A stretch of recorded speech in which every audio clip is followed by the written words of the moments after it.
the core absurdity. There's something strangely efficient about modern society.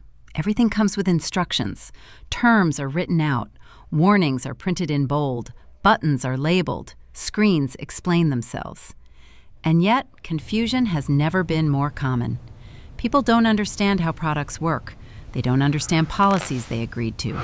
They don't understand rules that have been explained repeatedly. And somehow, this misunderstanding rarely comes with consequences. More often, it comes with refunds, exceptions, sympathy, or a polite apology from someone who actually did their job. We've built systems where admitting a mistake is risky, but claiming ignorance is safe. Where saying, "I didn't know," instantly shifts responsibility away from the person who made the choice and onto the system that allowed it. In this environment, incompetence isn't punished, it's rewarded. And over time, something strange happens. Not knowing stops being accidental. It becomes intentional, a tool, a strategy, a way to move through the world without ever fully engaging with it. This isn't about a few clueless individuals. It's about a pattern, a loop, an economy quietly powered by people who have learned that pretending not to understand is often the smartest move they can make. 1. A customer buys an item clearly labeled non-refundable, clicks through 3 confirmation screens, and still returns days later demanding their money back. When reminded of the policy, they don't argue the rule. They claim they didn't realize what the words meant. The system caves because enforcing literacy is harder than issuing a refund. Ignorance becomes a valid receipt. 2. Someone subscribes to a service, skips every explanation, ignores every reminder email, then acts shocked when they're charged the next month. They don't ask how to cancel. They ask why the company didn't make it clearer. Responsibility quietly shifts from the person who signed up to the platform that dared assume adults read things. 3. A traveler arrives at the airport without required documents, misses their flight, and blames the airline. Not the government website, not the passport rules. The airline employee becomes the villain for enforcing reality. The traveler's confusion is treated as a service failure, even though the information was public, obvious, and repeated countless times. 4. A customer microwaves food inside its plastic packaging despite multiple warning labels, then complains the product is defective when it melts. The instructions were there, the warning icons were clear, but claiming "I didn't know" shifts the incident from personal error to corporate negligence. The company apologizes for a mistake it didn't make. 5. An employee ignores training, skips manuals, and never asks questions, then claims they were never told when something goes wrong. Management hesitates to push back. Proving willful ignorance is harder than accepting it. The safest option is to pretend communication failed, even when the only failure was refusing to pay attention. 6. A customer uses a free trial, forgets to cancel, then insists they were tricked. They didn't miss the deadline, they avoided thinking about it. But framing forgetfulness as deception reframes the story. Now the company is predatory, and the user is a victim of complexity instead of their own inaction. 7. Someone drives into a clearly marked restricted lane, gets ticketed, and argues they didn't see the sign. The sign was there. Others saw it. But enforcement depends on intent, not visibility. Claiming ignorance creates just enough ambiguity to challenge accountability. Traffic laws become suggestions when confusion is treated as a defense. 8. A customer installs software without reading permissions, then panics when it does exactly what it said it would do. They didn't misunderstand, they opted out of understanding. But outrage sounds better than admission. The narrative becomes corporate overreach, not personal negligence, and ignorance once again earns moral high ground. 9. Someone signs a contract, skims nothing, then later claims they weren't aware of basic terms. Courts and companies often accommodate the confusion because enforcing responsibility is socially uncomfortable. The unspoken rule is clear. If you look confused enough, The system will question itself before it questions you. 10. A person ignores repeated policy updates, then reacts with shock when enforcement begins. They don't dispute the rule, they dispute being expected to keep up. The failure isn't the behavior, but the assumption that people should adapt. In that moment, ignorance stops being passive and becomes a shield against consequences. 11. A customer orders something online, ignores the size chart, never checks measurements, then complains the item is nothing like expected. The product matches the description perfectly. Their expectation didn't. But disappointment is framed as deception, and the seller is pressured to fix a misunderstanding that existed entirely in the buyer's head. 12. Someone refuses to read error messages, repeatedly clicks the same button, and gets frustrated when nothing changes. Instead of adjusting behavior, they declare the system broken. The message was clear. The refusal to engage wasn't. But blaming the interface feels better than admitting impatience. 13. A person enters the wrong information on a form, submits it anyway, then demands immediate correction without consequence. They didn't verify accuracy. They trusted autopilot. When mistakes surface, the system is expected to absorb the cost because slowing down was never part of the plan. 14. A customer walks into a store minutes before closing and acts offended when service is rushed. Operating hours were posted. Employees followed them. But personal inconvenience becomes a moral failure on the business's part. Awareness loses to entitlement disguised as confusion. 15. Someone ignores repeated warnings about fees, overdrafts, or penalties, then acts betrayed when charges appear. The explanation exists, the alerts were sent, but acknowledging them requires attention. Claiming ignorance reframes financial negligence as institutional cruelty. 16. A user skips setup instructions, then complains the product doesn't work out of the box. They didn't want ease, they wanted effortlessness. Any requirement to engage feels like a design flaw. Complexity isn't the problem, participation is. 17. An employee misses deadlines, gives no updates, and offers, "I didn't realize it was due," as an explanation. Calendars existed, reminders were sent. But pretending time was invisible is easier than admitting disregard. The system absorbs the disruption to avoid confrontation. 18. A customer ignores return deadlines, then insists exceptions should apply this one time. The rules were clear. The clock wasn't hidden. But framing lateness as misunderstanding invites sympathy instead of accountability. 19. Someone clicks agree without reading, then acts shocked when consequences arrive. They didn't misunderstand the terms. They opted out of knowing them. But confusion sounds accidental, and accidental mistakes are easier to forgive than deliberate avoidance. 20. A 1 treats every automated notice as optional noise, then reacts with surprise when enforcement happens. The system communicated, the user filtered it out. When accountability arrives, ignorance is presented not as neglect, but as proof the system failed to care enough. 21. A customer misunderstands a basic promotion, ignores the conditions, then insists the discount should still apply. They don't argue the fine print, they argue their interpretation of it. The system is expected to honor belief over language, because challenging someone's assumption feels harsher than quietly bending the rules. 22.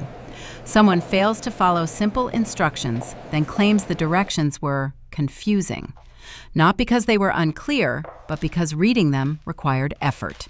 Confusion becomes a polite substitute for refusal. The burden shifts from the person who didn't engage to the system that dared expect it. 23. A driver ignores clearly marked parking restrictions and acts surprised when ticketed. The sign wasn't invisible, it was inconvenient. Claiming they didn't understand the rules reframes a conscious gamble as an honest mistake, turning enforcement into something that feels unfair instead of predictable. 24. A customer repeatedly uses a product incorrectly, damages it, then demands a replacement. They don't deny misuse, they insist no one explained it properly. The explanation existed, but responsibility disappears the moment confusion is treated as an acceptable excuse for avoidable damage. 25. Someone refuses to update software, skips every prompt, then complains when features stop working. Progress becomes the villain. The user frames stagnation as caution, and the system is blamed for moving forward without them. 26. A person misreads a deadline, never double-checks it, and blames the institution for being unclear. The date was there, the format was standard, but slowing down felt unnecessary at the time. Later, urgency turns neglect into perceived injustice. 27. A customer ignores safety instructions, gets injured, then looks for someone to blame. Warnings were posted, labels were obvious. But acknowledging them would mean admitting fault. Ignorance becomes a legal buffer between personal choices and consequences. 28. Someone misunderstands a basic feature, never asks for clarification, and then accuses the company of misleading design. The design worked as intended. Engagement didn't. But outrage reframes passivity as victimhood. 29. A user skips onboarding entirely, then complains the system is too complicated. Complexity isn't the issue, familiarity is. But calling something confusing sounds more reasonable than admitting you didn't want to learn it. 30. A one ignores rules until enforcement happens, then demands flexibility because they didn't know. The knowledge was accessible, the effort was optional.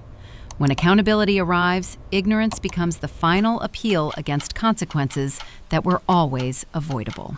3.1. A customer ignores multiple reminders about an appointment, misses it, then demands a reschedule without penalty. They don't question the reminders, they question why the system didn't make it more urgent. Personal neglect gets reframed as a failure of tone, as if responsibility depends on how loudly it's announced. 32. Someone refuses to read instructions because they assume the task will be intuitive. When it isn't, frustration replaces curiosity.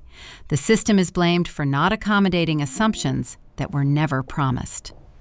Effort is treated as a design flaw rather than a basic requirement of participation. 33. A person overlooks clearly stated limits, exceeds them, then claims they weren't made aware. The information existed, it simply wasn't absorbed. But awareness is treated as optional until enforcement begins, at which point ignorance becomes a plea for leniency instead of a confession of neglect. 3.4. A customer repeatedly selects the wrong option, ignores prompts, then complains the process is broken. The system didn't fail, it followed instructions exactly, but confusion sounds more innocent than admitting impatience or carelessness. 35. Someone avoids asking questions because it feels inconvenient, then claims the outcome was unexpected. Silence is mistaken for understanding.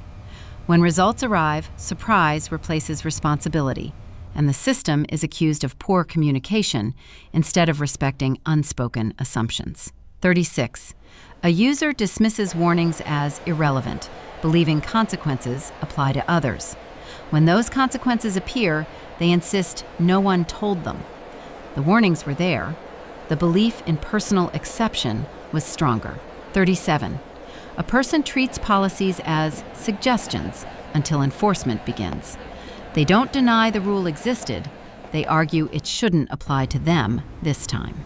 Ignorance becomes a softer defense than entitlement, even when both describe the same behavior. 38. Someone relies entirely on automation, never checks outcomes, then claims confusion when errors surface. Delegating attention feels efficient until it fails. At that point, blame shifts to the system for not compensating for human disengagement. 39. A customer disregards repeated explanations, then insists the situation was never clear. Clarity existed, engagement didn't, but confusion sounds accidental, and accidents are easier to forgive than deliberate indifference. 40. A person avoids responsibility until consequences arrive, then pleads misunderstanding as a final shield. At that point, ignorance isn't about not knowing. It's about delaying accountability long enough to negotiate it away. 41. A customer claims they misunderstood a rule that has existed for years, only after it's enforced against them. They weren't confused when it benefited them. Confusion appears precisely at the moment compliance is required. Ignorance becomes reactive, not genuine, triggered by inconvenience rather than lack of information. 42. Someone treats optional reading as unnecessary labor, assuming any important detail would be repeated verbally, visually, and emotionally. When it isn't, they feel wronged. The system is blamed for respecting autonomy instead of babysitting attention. Responsibility dissolves the moment effort is framed as unreasonable. 43. A person ignores boundaries, then claims they didn't know they existed. The boundary was visible, it just wasn't acknowledged. Confusion becomes a convenient afterthought once crossing the line stops being abstract and starts having consequences. 44. A customer reacts with outrage when a policy is enforced consistently because inconsistency has trained them otherwise. Past exceptions become expectations. When fairness finally appears, it feels personal.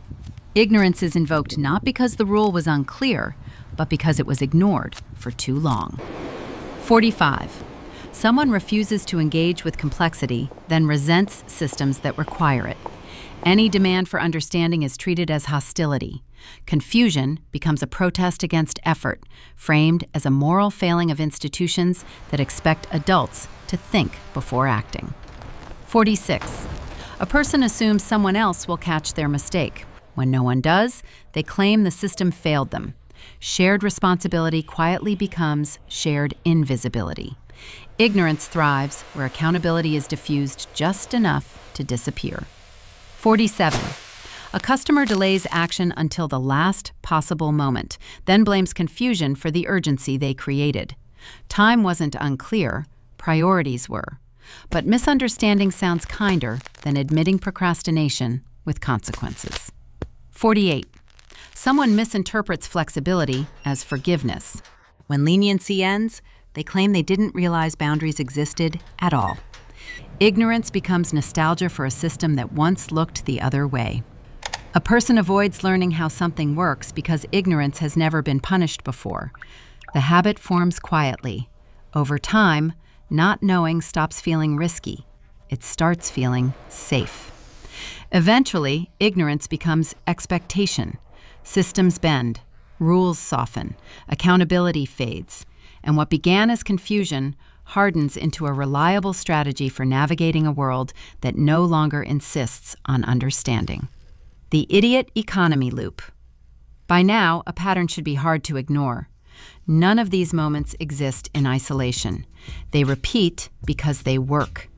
Confusion delays consequences. Ignorance invites negotiation. And systems, designed to be fair, often choose flexibility over friction because enforcing responsibility is exhausting. Over time, this reshapes behavior. People stop preparing, stop reading, stop paying attention, not because they can't, but because they don't need to. The cost of understanding becomes higher than the cost of pretending not to. And when that trade-off makes sense, ignorance stops being a flaw. It becomes an asset. The system adapts too. Rules get longer, warnings get louder, interfaces become simpler. Responsibility is redistributed until no one is quite sure who holds it anymore. Everyone is protected, but nothing is owned. Mistakes float freely, never landing long enough to belong to anyone. This is the loop. Confusion creates exceptions. Exceptions become expectations. Expectations erode standards. And when standards finally collapse, no one remembers agreeing to it. It just feels normal, like this is how things have always worked. The uncomfortable truth is that this economy doesn't survive without participation. It's sustained not just by the people who exploit it, but by everyone who tolerates it. Every time accountability is softened for the sake of convenience, the loop tightens a little more. And maybe that's the real absurdity. Not that people pretend not to understand, but that the system keeps rewarding them for it, hoping that next time they'll choose differently. They usually don't.